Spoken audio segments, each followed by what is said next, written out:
Olá, este é o Porto 88, podcast de Rede Sul.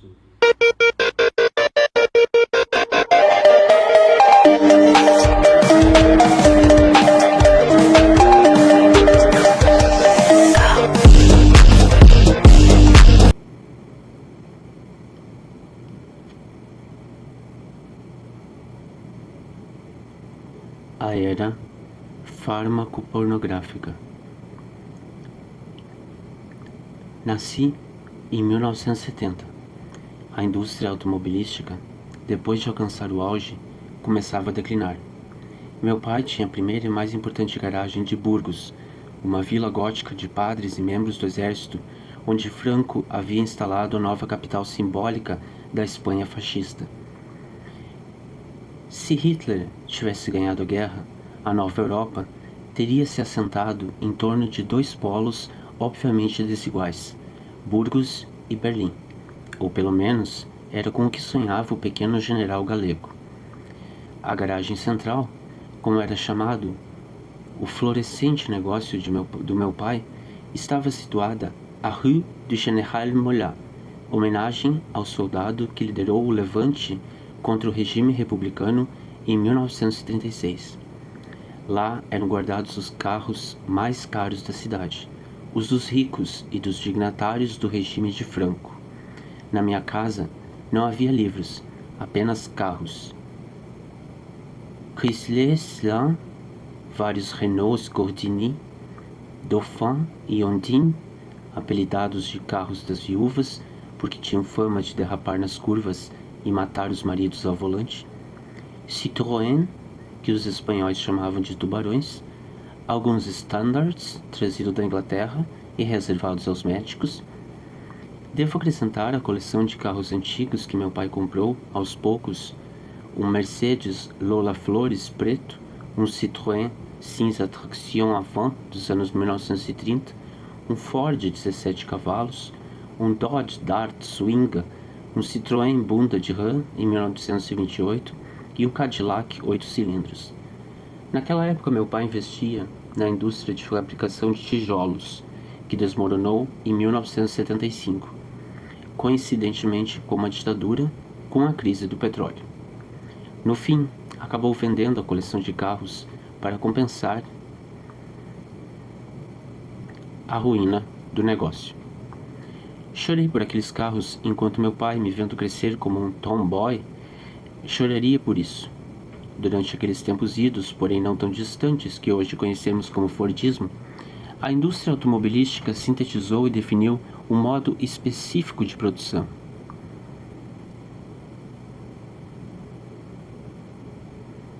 Um modo específico de produção de consumo, uma organização temporal taylorista da vida, caracterizada por uma estética policromada e lisa do objeto inanimado, uma forma de pensar o espaço interior e a vida urbana, um conflituoso arranjo do corpo e da máquina, um modo descontínuo de desejar e resistir. Nos anos que seguiram à crise energética e ao declínio da linha de montagem, buscaram identificar outros setores em crescimento em uma nova economia global. É nessa época que os experts começaram então a falar das indústrias bioquímicas, eletrônicas, informáticas ou de comunicação, como novos suportes industriais do capitalismo. Mas esses discursos não eram bastante para explicar a produção de valor agregado e a metamorfose da vida na sociedade contemporânea.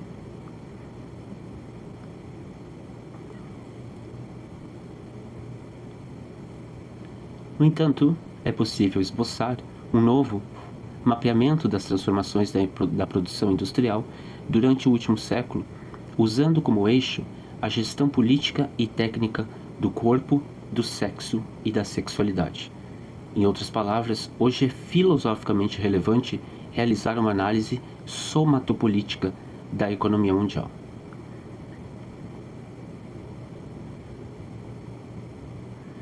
De uma perspectiva econômica, a transição para um terceiro tipo de capitalismo, depois dos regimes escravista e industrial, está geralmente situada em torno dos anos 70. Mas o estabelecimento de um novo tipo de governo do ser vivo emerge das ruínas urbanas, psíquicas, fisiológicas e ecológicas da Segunda Guerra Mundial, ou no caso da Espanha, da Guerra Civil. Mas vocês se perguntarão, como o sexo e a sexualidade chegam a se transformar no centro da atividade política e econômica? Sigam-me.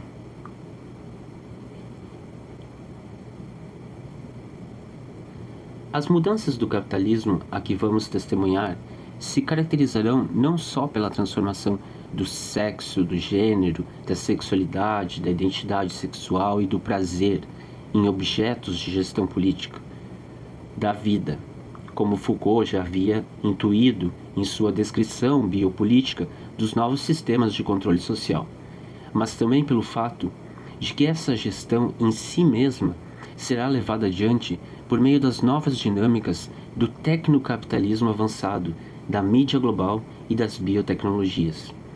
Durante a Guerra Fria, os Estados Unidos investiram mais dólares na pesquisa sobre sexo e sexualidade do que qualquer outro país ao longo de toda a história.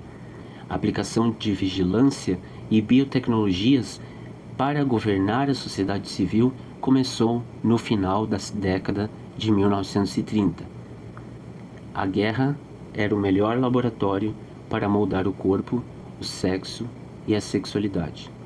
As técnicas necropolíticas da guerra progressivamente se tornarão indústrias biopolíticas para a produção e controle de subjetividades sexuais. Pensemos simplesmente que o período entre o começo da Segunda Guerra Mundial e os primeiros anos da Guerra Fria constitui um momento sem precedentes de visibilidade das mulheres no espaço público, assim como de emergência de formas visíveis e politizadas da homossexualidade em lugares tão inesperados como, por exemplo, o exército norte-americano.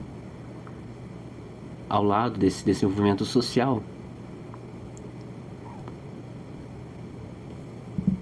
o macartismo, a perseguição, o macartismo dos anos 1950 adiciona à luta patriótica contra o comunismo a perseguição da homossexualidade como uma forma de antinacionalismo e, ao mesmo tempo, que exalta os valores familiares do trabalho masculino e da maternidade doméstica.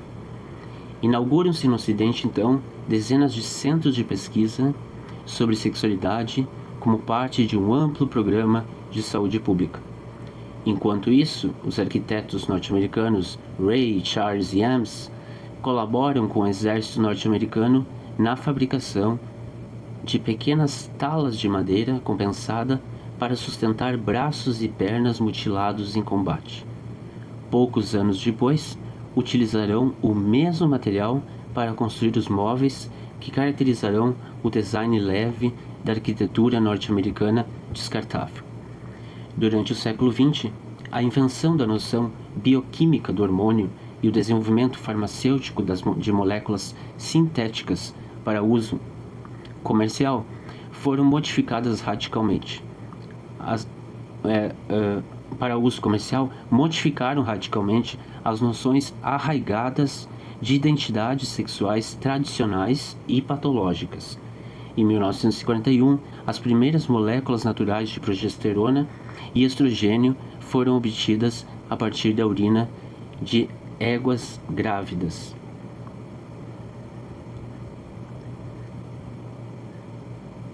Premaran e logo depois hormônios sintéticos, norepinefrina, passaram a ser comercializados.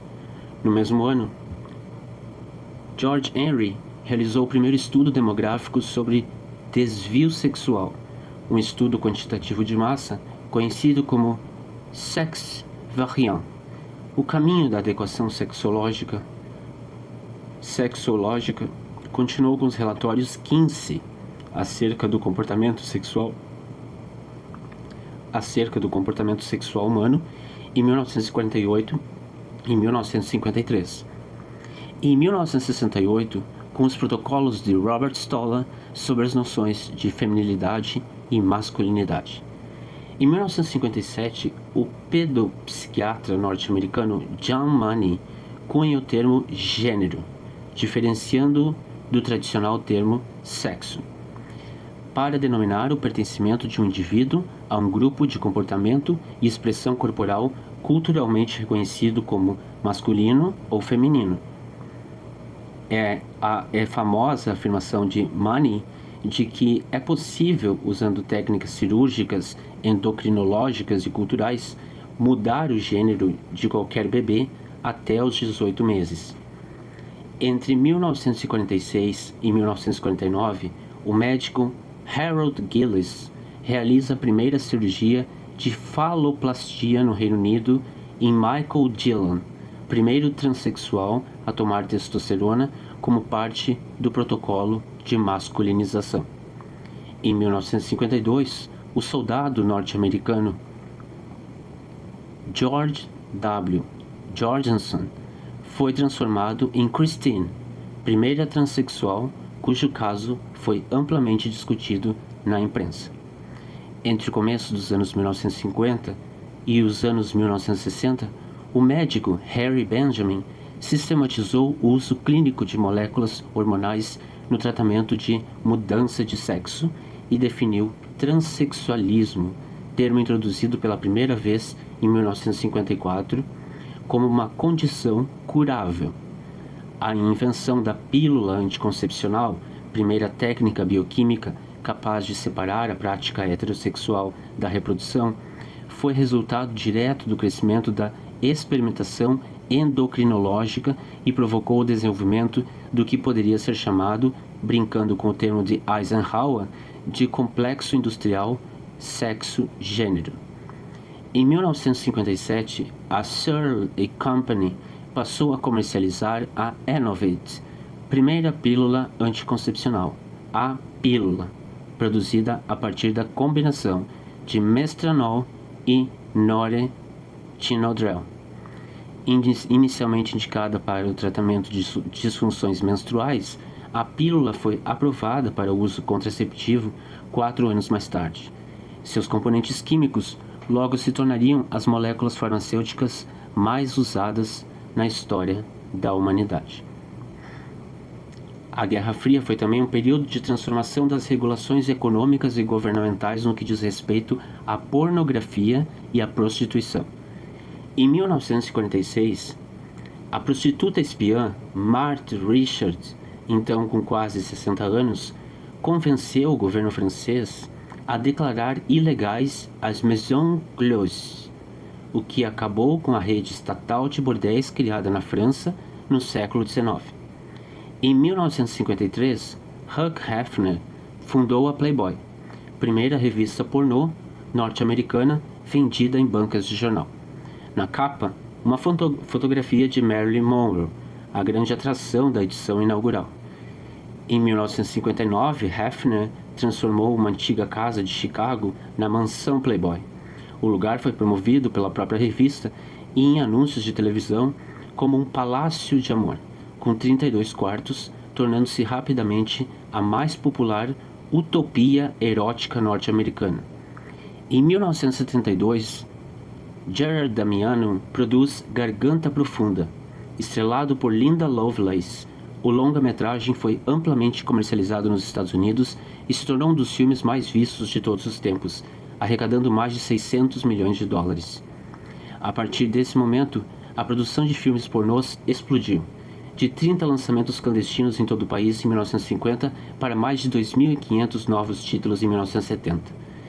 Se por anos a pornografia era a tecnologia visual dominante dirigida ao corpo masculino de forma a controlar sua reação sexual, durante os anos 1950, a indústria farmacêutica procurou formas de desencadear ereção e resposta sexual usando próteses cirúrgicas e químicas. Em 1974, o soviético Viktor Konstantinovich Kalmsberg patenteou o primeiro implante peniano à base de varetas de plástico de polietileno como tratamento contra a falta de ereção, criando um pênis permanentemente ereto. Entretanto, estes implantes foram abandonados em benefício de alternativas químicas por serem considerados fisicamente desconfortáveis e emocionalmente desconcertantes. Em 1984, Tom F. Liu, Emil A.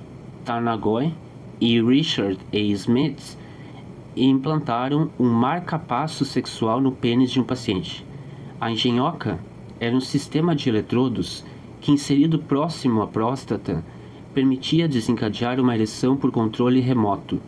Mais tarde, a molécula de sildenafil, comercializada pelos laboratórios Pfizer como Viagra em 1988, se tornará o tratamento químico para a disfunção erétil. Durante a Guerra Fria, técnicas psicotrópicas desenvolvidas pelas Forças Armadas foram estendidas à população civil para uso médico e recreativo. Na década de 1950, a Agência Central de Inteligência dos Estados Unidos, a CIA, realizou uma série de experimentos com eletrochoque e drogas psicodélicas e alucinógenas como parte de um programa de lavagem cerebral, interrogatório militar e tortura psicológica. O objetivo era identificar técnicas químicas capazes de modificar diretamente a subjetividade de prisioneiros, incidindo sobre os níveis de ansiedade, tontura, agitação, irritabilidade, excitação sexual ou medo. Ao mesmo tempo, os laboratórios Eli Lilly, em Indiana, nos Estados Unidos, comercializaram a molécula de metadona, o mais simples dos opiáceos, como analgésico e secobarbital, um barbitúrico com propriedades anestésicas, sedativas e hipnóticas, concebido para o tratamento de epilepsia e insônia e como anestesia de curta duração. Mais conhecido como a pílula vermelha, ou simplesmente DOL, o secobarbital transformou-se em uma das drogas da cultura underground dos anos 60. Em 1977, o estado norte-americano de Oklahoma introduz a primeira injeção letal à base de um composto de barbitúricos parecido com a pílula vermelha, a fim de aplicar a pena de morte. A corrida espacial militar da Guerra Fria também foi ocasião para a produção de uma nova forma de corporalização tecnológica. No início da década de 1960, Manfred Klein e Nathan S. Klein utilizaram pela primeira vez o termo cyborg para se referir a um organismo tecnologicamente suplementado para viver em um meio ambiente extraterrestre e operar como um sistema homeostático integrado inconsciente. Eles fizeram experimentos com um rato de laboratório, implantando no animal uma prótese osmótica que se arrastava, um rabo cibernético. Para além do rato, o termo cyborg nomeou uma condição técnico-orgânica, uma espécie de soft machine, para usar o termo de Burroughs, ou organismo com pele elétrica, para utilizar os termos de Hauser e Company, submetida a novas formas de controle político, mas também capaz de desenvolver como parte de um programa de pesquisas militares, é criada a ARPANET, antecessora da internet global, a primeira rede das redes de computadores interligados capazes de transmitir informações uns com os outros.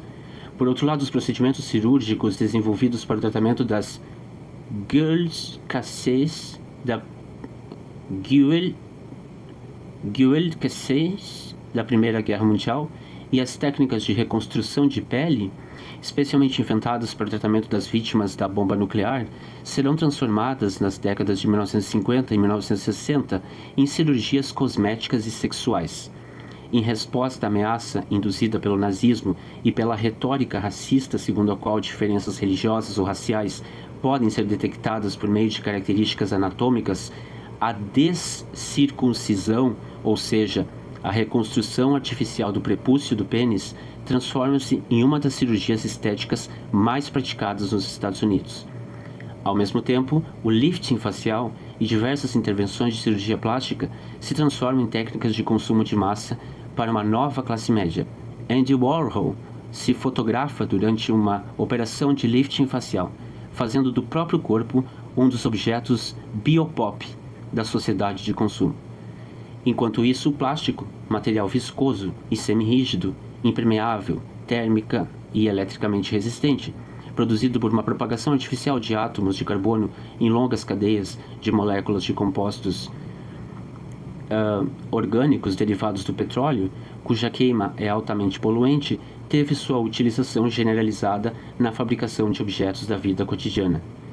DuPont, pioneiro no desenvolvimento de plásticos a partir da década de 1930, também estava implicado na pesquisa nuclear do projeto Manhattan. Juntamente com o plástico, vemos a exponencial multiplicação da produção de elementos transurânicos, com número atômico de toxicidade maior que 92, o número atômico do urânio, que se transformam em material utilizado pelo setor civil, incluindo o plutônio, que havia sido utilizado como combustível nuclear em operações militares durante a Segunda Guerra Mundial. O nível de toxicidade dos elementos transurânicos ultrapassa o de qualquer outro elemento terrestre, gerando uma nova forma de vulnerabilidade da vida. Celulose, poliamida, poliéster, acrílico, propileno, spandex, etc. Todos esses materiais passaram a ser utilizados igualmente no corpo e na arquitetura. O consumo em massa do plástico define as condições materiais de uma transformação ecológica em larga escala, e que resulta na destruição dos recursos energéticos, no consumo rápido e em grande poluição. O Trash Vortex, uma massa flutuante de lixo plástico do tamanho do estado do Texas, localizada ao norte do Oceano Pacífico, tornou-se a maior obra de arquitetura marinha do século XXI.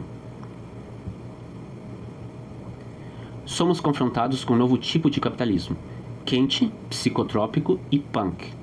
Essas transformações recentes impõem um conjunto de dispositivos microprotéticos de controle da subjetividade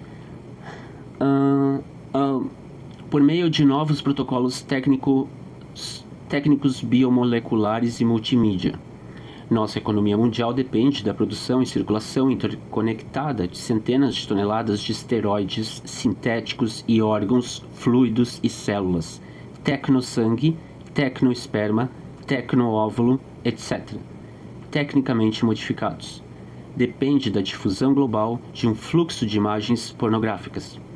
Depende da elaboração e distribuição de novas variedades de psicotrópicos sintéticos legais e ilegais. Bromazepam, Special K, Viagra, Speed, Crystal, Prozac, Ecstasy, Poppers, heroína. Depende do fluxo de sinais e circuitos digitais de informação. Depende de que todo o planeta se renda a uma forma de arquitetura urbana em que megacidades miseráveis convivem com altas concentrações de capital sexual. Esses são só alguns indicadores do surgimento de um regime pós-industrial, global e midiático que a partir de agora chamarei fármaco pornográfico. O termo se refere aos processos de governo biomolecular, fármaco e semiótico técnico pornô da subjetividade sexual, dos quais a pílula e a Playboy são dois resultados paradigmáticos.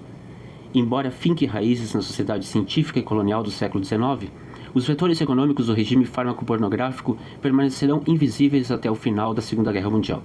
Inicialmente escondidos sob a aparência da economia fordista, eles se revelarão na década de 1970 com o colapso gradual do sistema de produção criado por Henry Ford. Durante a segunda metade do século XX, os mecanismos do regime fármaco-pornográfico serão materializados nos campos da psicologia, da sexologia e da endocrinologia. Se a ciência alcançou lugar hegemônico como discurso e prática na nossa cultura, isso se deve, como notaram Ian Hacking, Steve Wogan e Bruno Latour, a seu funcionamento como aparato discursivo material da produção físico-corpórea.